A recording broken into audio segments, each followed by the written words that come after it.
हिवताप, मलेरिया अत्यंत महत्त्वाचा टॉपिक आहे मित्रांनो परीक्षेच्या दृष्टिकोनातून. आरोग्य आणि स्वच्छता संबंधीचे जे काही एक्झाम्स होतात त्या दृष्टिकोनातून अत्यंत महत्त्वाचा टॉपिक आहे. यावर 1 ते 2 प्रश्न तुमच्या परीक्षेत दिसेल म्हणजे दिसेल. ठीक आहे, व्यवस्थित समजून घ्या, व्यवस्थित समजून सांगणार आहो. त्याचबरोबर याचं थोडं हिस्टॉरिकल, त्याचबरोबर एक्झॅक्टली हा कुठल्या व्हायरसमुळे होतो, कुठल्या डासाचं, या डासाचं नाव काय आहे, नर डास आहे की मादी डास आहे, हे सगळं व्यवस्थित आपण समजून घेऊ. यानंतर तुम्हाला मलेरिया किंवा हिवताप संबंधित कुठलाच प्रश्न तुमच्या मनात राहणार नाही, क्लिअर होईल. ठीक आहे, चला स्टार्ट करूया. हिवताप, हिवताप त्याला मराठीत म्हटलं जाते. हा जो हिवताप आजार आहे, हिवताप हा मराठीत आहे आणि मलेरिया त्यालाच नाव, मलेरिया हा इंग्लिशमध्ये नाव आहे. ठीक आहे, जनरली आपण मलेरिया जास्त ऐकलं जातं की मलेरिया झाला, हिवताप आपण कमी ऐकतो. ठीक आहे, तर मलेरिया जो आजार आहे हा एकदम कमी प्रमाणात नाही तर खूप घातक प्रमाणातला आजार आहे. आपल्याला असं वाटतं की खूप जनरल आजार असू शकतो, पण नाही. आता पुढे तुम्हाला सांगतो की याच्यामुळे काय काय होऊ शकतं. ठीक आहे, बघा याचं व्यवस्थित एक पॉईंट आपण समजून घेणार आहोत. रोगाचं स्वरूपमध्ये काय सांगितलं आहे बघा. डासामुळे प्रसारित होणाऱ्या आणि प्लाझ्मोडियम नामक परजीवीच्या जंतूमुळे येणारा ताप म्हणजेच हिवताप होय. डासामुळे प्रसारित होतो, डास चावल्यानेच हा रोग होतो. आपण काय म्हणतो, त्या डासाची चूक नाही आहे, तर डासामध्ये प्लाझ्मोडियम नामक परजीवी जंतूमुळे, प्लाझ्मोडियम नामक परजीवी व्हायरस जो असतो, त्या व्हायरस त्या डासामध्ये असतो आणि तो डास मग जर एखाद्या व्यक्तीला चावला तर त्याला हिवताप हा रोग होतो. कुठला रोग होतो? हिवताप हा रोग होतो. ठीक आहे, समजलं तुम्हाला? काय म्हटलं आहे की डासामुळे प्रसारित होणाऱ्या आणि प्लाझ्मोडियम नामक परजीवी जंतूमुळे येणारा ताप म्हणजेच हिवताप होय. ठीक आहे, एवढं व्यवस्थित लक्षात ठेवा. जर तुम्हाला तुमच्या एक्झामिनर किंवा आता जनरली आता काही मुलं कोर्स करून राहिले आहे सॅनिटरी इन्स्पेक्टरचा, त्यांचा कधी वायवा वगैरे असतो, तर त्यांना जर म्हटलं की हिवतापबद्दल सांग, तर तुम्हाला सांगता आलं पाहिजे की डासामुळे प्रसारित होणाऱ्या आणि प्लाझ्मोडियम नामक परजीवी जंतूमुळे येणारा ताप म्हणजेच हिवताप होय. ठीक आहे, जर तुम्हाला परीक्षेत असं विचारलं गेलं की हिवताप हा रोग जो आहे, परीक्षेत MCQ पॅटर्नमध्ये, CBT टेस्ट, कम्प्युटर बेस्ड टेस्टमध्ये जर असा प्रश्न आला की हिवताप, मलेरिया हा जो रोग आहे कुठल्या व्हायरसमुळे होतो, तर तिथं कन्फ्यूज व्हायचं नाही. तिथे काय ऑप्शनमध्ये तुम्हाला प्लाझ्मोडियम नामक परजीवी जंतू हे ऑप्शन दिसलं तर तिथे क्लिक करायचं. ठीक आहे, आता बघा मित्रांनो पुढचं, ॲनाफिलस जातीच्या डासाची संसर्गक्षम मादी. मग हा डास कुठला आहे, तर त्या डासाचं नावसुद्धा आपल्याला माहीत पाहिजे ना. कुठला डास आहे, तर ॲनाफिलस जातीच्या डासाची संसर्गक्षम म्हणजेच ती संसर्ग फैलवणारी. ठीक आहे, संसर्ग फैलवू शकणारी अशी मादी पहा, मादी त्यात पण लक्षात ठेवायचं, मादी नर नाही आहे, मादी आहे. ठीक आहे, ॲनाफिलस जातीच्या डासाची संसर्गक्षम मादी म्हणजेच जिच्या शरीरात परजीवी प्लाझ्मोडियम जंतू असतात. ठीक आहे, पहिले तर हा जो व्हायरस जो आहे, हा व्हायरस ॲनाफिलस, जी काही ॲनाफिलस जातीची डास आहे, तिच्या शरीरात जर हा व्हायरस असला, परजीवी प्लाझ्मोडियम जंतू म्हणजेच व्हायरस. ठीक आहे, हा जंतू जर तिच्या शरीरात असला तर माणसाला चावल्यास हा रोग होतो. जर तिच्या शरीरामध्ये जी काही ॲनाफिलस जातीची संसर्गक्षम मादी आहे, तिच्या शरीरामध्ये जर कुठला परजीवी प्लाझ्मोडियम जंतू असला तर माणसाला जर ती चावली, तो जो डास आहे, ॲनाफिलस मादी डास आहे, तो जर माणसाला चावला तर काय होतं, माणसाला सुद्धा हिवताप हा रोग होतो. मग हा हिवताप रोग झाल्यावर आपल्याला कसं कळेल, तर हिवतापातील प्रमुख लक्षण कुठलं आहे, तर थंडी वाजून ताप येणं. हिवताप जर झाला, मलेरिया झाला, तर थंडी वाजून ताप येणं हा सर्वात महत्त्वाचा प्रमुख त्याचं लक्षण आहे. ओके, पुढचं बघूया आता.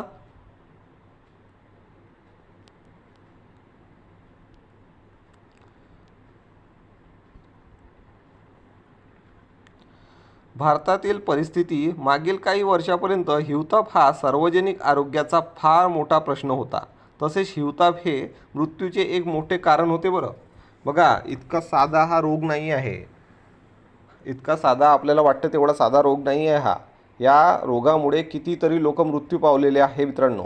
ठीक आहे, काय म्हटलं आहे, भारतातील परिस्थिती मागील काही वर्षापर्यंत हिवताप हा सार्वजनिक आरोग्याचा फार मोठा प्रश्न होता बरं, फार मोठा प्रश्न होता. तसेच हिवताप हे मृत्यूचे एक मोठे कारण होते. 1953मध्ये या समस्येची व्याप्ती खालीलप्रमाणे आहे. बघा 1953मध्ये एक्झॅक्टली काय रूपरेषा होती त्यावेळेला 1953मध्ये, तर बघा इथे दिलेलं आहे त्यांनी की हिवतापाचे वार्षिक रूप 75 दशलक्ष. हिवतापाचे वार्षिक रुग्ण किती होते? 75 दशलक्ष. ठीक आहे. तर त्याचबरोबर हिवतापामुळे होणाऱ्या वार्षिक मृत्यू 8 लाख लोक मृत्युमुखी पडत होते त्यावेळची ही गोष्ट आहे. आता तरी तेवढे प्रॉब्लेम्स आहे नाही, आता भरपूर मेडिसिन्स अवेलेबल झालेले आहे, डॉक्टर्स अवेलेबल असल्यामुळे तितक्या प्रमाणात होत नाही. ठीक आहे. 8 लाख लोक त्यावेळेस मृत्युमुखी पडले होते. 1953ची गोष्ट आहे. ठीक आहे. वार्षिक आर्थिक नुकसान किती झालं होतं ते बघा, ते सुद्धा इथं दिलेलं आहे. त्यानंतर मागील 35 वर्षात हिवताप नियंत्रण आणि उच्च घटनासाठी झालेल्या आटोकाट प्रयत्नामुळे हिवतापाच्या समस्येची व्याप्ती 1953मधील 75 दशलक्ष रुग्णांपासून 1986मध्ये 1.79 दशलक्ष रुग्ण इतकी कमी झाली आहे. बघा म्हणजेच त्यावेळेला 75 दशलक्ष रुग्णापासून 1986ला काय केलं आहे की 1.79 दशलक्ष रुग्ण इतकी कमी झाली आहे. म्हणजे सगळ्या गोष्टी अवेलेबल झाल्या आणि जे काही गव्हर्नमेंटनी प्रयत्न केले हे सगळं हे जे नियंत्रण आहे हिवतापावर नियंत्रण करण्यासाठी, त्यामुळे हे जे रुग्ण आहे ते कमी झालेले आहे. ठीक आहे. रुग्णप्रमाणेच मृत्यूचा आकडा देखील 1953मधील 8 लाखापासून 1985मध्ये केवळ 300 इतका कमी झालेला होता. हे यश नक्कीच अभिमानास्पद होते. ठीक आहे. म्हणजेच मृत्यूचा जो आकडा आहे त्यावेळेस 8 लाख लोक मरत होते वर्षी जर पाहायला गेलं तर आता जे आहे 300 इतका कमी झालेला आहे. म्हणजे खूप मोठ्या प्रमाणात यावर काम केलं गेलेलं आहे गव्हर्नमेंटच्या मार्फत, आणि त्यामुळे फक्त 300 लोक, 8 लाख लोक कुठे आणि 300 लोक कुठे. ठीक आहे. खूप मोठा हा अभिमानास्पद गोष्ट आहे. ठीक आहे. अभिमानास्पद आहेच. 8 लाख लोक मरणं आणि 300 लोक मरणं यात खूप मोठा फरक आहे मित्रांनो. ठीक आहे. त्यानंतर बघा पुढचं,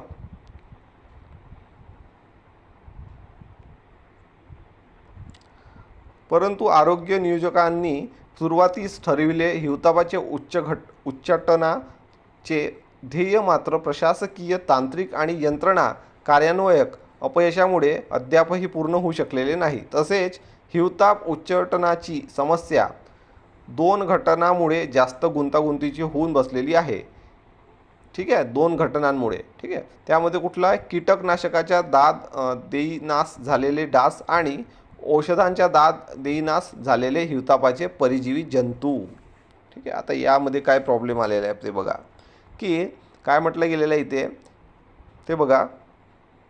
तर यामध्ये काय म्हटलं आहे बघा, की परंतु आरोग्य नियोजकांनी सुरुवातीस ठरविलेले हिवतापाचे उच्चाटनाचे ध्येय मात्र प्रशासकीय, तांत्रिक आणि यंत्रणा कार्यान्वयक अपयशामुळे अद्यापही पूर्ण होऊ शकलेलं नाही. म्हणजेच जे काही त्यांचे ध्येय होते, जे काही हिवताप विभागामार्फत ध्येय ठरवले गेले होते ते अद्यापही पूर्ण झालेले नाही आहेत. तसेच हिवताप उच्चाटनाची समस्या 2 घटकांमुळे जास्त गुंतागुंतीची होऊन बसलेली आहे. ठीक आहे. आता ते कुठले 2 घटक आहेत? तर कीटकनाशकांना दाद देईनासे झालेले डास. कीटकनाशक जे आहे त्याला दाद देईनासे झालेले डास जे आहे थोडे तर स्ट्रॉंग झालेले आहे. ठीक आहे. जे काही डास आहे ते कीटकनाशकाला आत्तासुद्धा म्हणजे कीटकनाशक त्यांच्यावर असर होत नाही आहे तसा. ठीक आहे. आणि औषधांना दाद देईनासे झालेले हिवतापाचे परजीवी जंतू, म्हणजे जे काही औषध त्यावर वापरले जात आहे ते जंतू जे आहे, परजीवी जंतू जे आहे ते त्यावर जास्त स्ट्रॉंग होत आहे. ठीक आहे. पुढचं बघा मित्रांनो. आता बघा साथरोगशास्त्र घटक कारक खालील 4 प्रकारच्या परजीवी जंतूमुळे हिवताप होतो. आता हे जे काही आहे हिवतापाचे सुद्धा 4 वेगवेगळे प्रकार आहे बरं. ठीक आहे. खालील 4 प्रकारच्या परजीवी जंतूमुळे हे जे काही व्हायरस आहे, हे जंतू आहे, परजीवी जंतू आहे, ते कुठले व्हायरस आहेत ते बघा. प्लाझ्मोडियम वायवॅक्स, ठीक आहे, प्लाझ्मोडियम वायवॅक्स. त्यानंतर आहे प्लाझ्मोडियम फॅलिस्पॅरम, त्याच्यानंतर आहे प्लाझ्मोडियम मेलेरी आणि प्लाझ्मोडियम ओवेल, ठीक आहे. तुम्हाला जर चारही विचारलं तर तुम्हाला सांगता आलं पाहिजे प्लाझ्मोडियम वायवॅक्स, प्लाझ्मोडियम फॅलिफॅरम, प्लाझ्मोडियम मेलेरी आणि प्लाझ्मोडियम ओवेल, ठीक आहे. आता यामध्ये बघा प्लाझ्मोडियम वेवॅक्स चक्र 48 तासाचे असतं. किती तासाचं असतं? 48 तासाचं असतं. ताप दर 48 तासांनी येतो. उपचार न केल्यास हा आजार जवळपास 3 वर्ष त्रास देतो. म्हणजे जर व्यवस्थित तुम्ही उपचार नाही केला तर तुम्हाला 3 वर्ष याच्यामुळे त्रास होऊ शकतो. प्लाझ्मोडियम ओवेलमुळे होणारा हिवताप वेवॅक्सच्या सारखाच मात्र सौम्य असतो, ठीक आहे. प्लाझ्मोडियम ओवेलमुळे जो होतो तो वेवॅक्स सारखाच म्हणजे प्लाझ्मोडियम वेवॅक्स सारखाच असतो, मात्र तो सौम्य असतो. प्लाझ्मोडियम मेलेरीमुळे होणारा आजार सुद्धा वेवॅक्स प्रमाणेच असतो, मात्र याचा चक्र 72 तासाचे असतं, ठीक आहे. प्लाझ्मोडियम वेवॅक्सची 48 तासाची असते, ठीक आहे. त्यानंतर प्लाझ्मोडियम मेलेरीमुळे जे होतो मेलेरीमुळे होणारा आजार जो सुद्धा वेवॅक्स प्रमाणेच असतो, मात्र तो 72 तासाचं चक्र असतं त्याचं, ठीक आहे. त्यानंतर बघा प्लाझ्मोडियम फॅलिस्पॅरम हे जे आहे यामध्ये मॅलिग्नेंटन टर्शियन हिवताप असेही म्हणतात, ठीक आहे. यालाच काय म्हणतात? मॅलिग्नंट टर्शियन, ठीक आहे. मॅलिग्नंट टर्शियन हिवताप असेही म्हणतात. कशाला? प्लाझ्मोडियम फॅलिस्पॅरमला, ठीक आहे. यामध्ये ताप अतिशय अनियमित असतो. यामध्ये जो ताप येतो तो अतिशय अनियमित असतो आणि दर 48 तासाला येऊ शकतो. या परजीवी जंतूमुळे मेंदूचा हिवताप होऊ शकतो, ठीक आहे. हा जो काही आहे प्लाझ्मोडियम फॅलिस्पॅरम, लक्षात ठेवा बरं. मेंदूचा हिवताप कोणत्या प्लाझ्मोडियम जंतूमुळे होऊ शकतो असं जर तुम्हाला विचारलं तर सांगता आलं पाहिजे प्लाझ्मोडियम फॅलिस्पॅरममुळे मेंदूचा हिवताप होऊ शकतो. मेंदूच्या हिवतापामध्ये मृत्यूचे प्रमाण खूप जास्त आहे. ज्याला मेंदूचा हिवताप होतो त्याला मृत्यूचे प्रमाण खूप जास्त प्रमाणात आहे, ठीक आहे. खूप रिस्की आहे हा.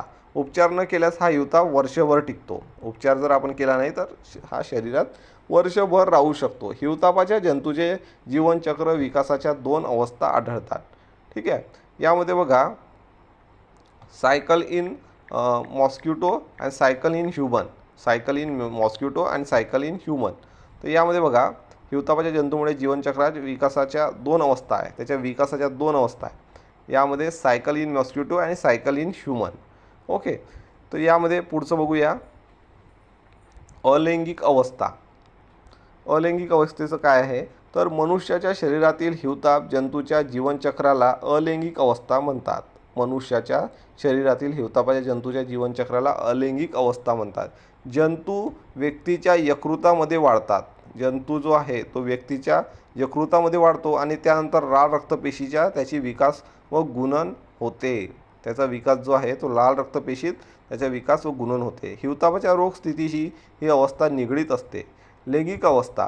डासाच्या शरीरातील हिवताप जंतूच्या जीवनचक्राला लैंगिक अवस्था असे म्हणतात, ठीक आहे. यासाठी डासाचे लाळ ग्रंथीत हिवताप परजीवी जंतू संसर्गक्षम स्वरूपात असावयास हवेत, ठीक आहे. यामध्ये काय म्हटलं आहे पहिले काय अलैंगिक अवस्था आहे, त्यानंतर लैंगिक अवस्था आहे. पहिले लैंगिक अवस्था एकदा समजून सांगतो एकदा पुन्हा. बघा लैंगिक अवस्था जी काय आहे मनुष्यातील शरीरातील हिवतापाच्या जंतूच्या जीवनचक्राला अलैंगिक अवस्था म्हणतात. मनुष्याच्या शरीरामध्ये हिवतापाचे जे काही जंतू प्रसारित झाले आतमध्ये गेलेले आहे ते जे काही जंतू आहे ते जंतू मनुष्याच्या शरीरामध्ये हिवतापाच्या जंतूच्या जीवनचक्राला अलैंगिक अवस्थात म्हणतात. तुम्हाला जर प्रश्न आला की मनुष्याच्या शरीरातील हिवतापाच्या जंतूच्या जीवनचक्राला रिकामी जागा असं दिलं आणि म्हणतात असं दिलं तर तुम्हाला सांगता आलं पाहिजे की मनुष्याच्या शरीरात म्हटलं आहे तर अलैंगिक अवस्था. काय? अलैंगिक अवस्था, ठीक आहे. तर जंतू व्यक्तीच्या यकृतामध्ये वाढतात. हे जे काही जंतू आहे ते व्यक्तीच्या यकृतात वाढतात बरं, ठीक आहे. हे सुद्धा लक्षात ठेवा. आणि त्यानंतर लाल रक्तपेशी त्याचा विकास होऊन गुणन होते, ठीक आहे. लाल रक्तपेशीमध्ये त्याचा विकास होतो आणि गुणन होते. हिवतापाची रोग स्थितीशी ही अवस्था निगडीत असते. हिवतापाच्या रोग स्थितीशी ही अवस्था निगडीत असते. आता लैंगिक अवस्था बघूया. हिवतापामध्ये लैंगिक अवस्था काय आहे तर यामध्ये बघा डासाच्या शरीरातील हिवताप जंतूच्या जीवनचक्राला लैंगिक अवस्था असे म्हणतात, ठीक आहे. डासाच्या शरीरातील हिवताप जंतूच्या जीवनचक्राला, डासाच्या शरीरात होत आहे. आधी काय माणसाच्या व्यक्तीच्या शरीरात होत होता, आता डासाच्या शरीरातील हिवतापाच्या जंतूच्या जीवनचक्राला लैंगिक अवस्था म्हणतात. ठीक आहे.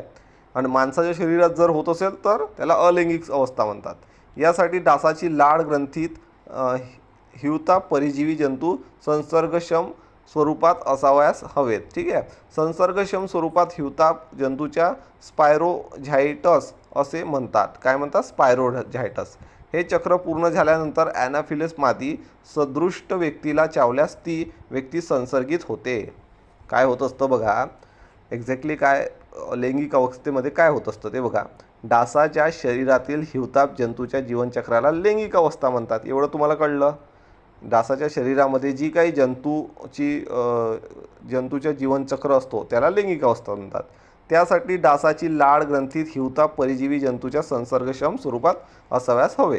संसर्गक्षम स्वरूपात हिवताप जंतूच्या स्पायरोझाइटस असे म्हणतात. काय म्हणतात? स्पायरोझाइटस. हे चक्र पूर्ण झाल्यानंतर ॲनाफिलस मादी सदृढ व्यक्तीला चावल्यास ती व्यक्ती संसर्गित होते. म्हणजे एकदा की तो व्हायरस ते काही मादा मच्छर आहे त्यांच्या शरीरात व्यवस्थित झालं, ती काही चक्र त्याच्यात पूर्ण झालं की ते संसर्गित होते आणि ते एखाद्या व्यक्तीला चावली की मग त्याला हिवताप हा रोग होतो. ठीक आहे. आता यामध्ये बघा संसर्ग स्त्रोत. आता संसर्ग स्त्रोत काय आहे ते बघूया आपण. लैंगिक स्वरूपातील परजीवी जंतू म्हणजे गॅमेटोसाइट्स शरीरात असलेली व्यक्ती हिवतापाचे स्त्रोत असते. काय म्हटलं? लैंगिक स्वरूपातील परजीवी जंतू म्हणजेच गॅमेटोसाइट शरीरात असलेली व्यक्ती हिवतापाचे स्त्रोत असते. त्यानंतर बघा प्रसार पद्धत. आता प्रसार पद्धत काय आहे तर ॲनाफिलस जातीची संसर्गित मादी डासाच्या चावल्यामुळे हिवतापाचा प्रसार होतो. एक संसर्गित मादी डास तिच्या आयुष्यक्रमात अनेक व्यक्तींना संसर्गित करू शकते. बरं काय, एकच संसर्गित जी काही ॲनाफिलस डास आहे ती एकच डास आयुष्यात अनेक व्यक्तींना संसर्गित करू शकते. हिवतापाचे जंतू असलेले दूषित रक्त निरोगी व्यक्तीस दिले गेल्यास देखील हा रोग होऊ शकतो. एखाद्या व्यक्तीला हिवताप आहे आणि त्यांनी जर रक्तदान वगैरे केलं तर त्या व्यक्तीला सुद्धा काय हिवताप हा रोग होऊ शकतो. ठीक आहे. तर अशा प्रकारे आपण हे सर्व समजून घेतलेलं आहे आजच्या या भागामध्ये. एवढंच. पुढच्या भागात आपण मलेरियाचं राहिलेला टॉपिक कव्हर करू. आज जे काही मी शिकवलेलं आहे ते व्यवस्थित एकदा वाचा. याचं PDF याचं जे काही नोट्स आहे ते आपल्या ॲपवर अवेलेबल राहील. या ॲपमध्येच तुम्हाला हे सर्व वाचता येईल. रिपीट जर तुम्हाला याचं रिव्हिजन करायचं असते तर 2, 3, 4, 5 कितीही वेळा तुम्ही वाचू शकता. याचं जे काही आहे ते ॲपमध्येच वाचता येईल. तुम्हाला हे डाउनलोड होणार नाही. ठीक आहे. ॲपमध्येच तुम्हाला हे वाचता येणार आहे मित्रांनो. तर आजसाठी एवढंच. Thanks for watching and best of luck for your career.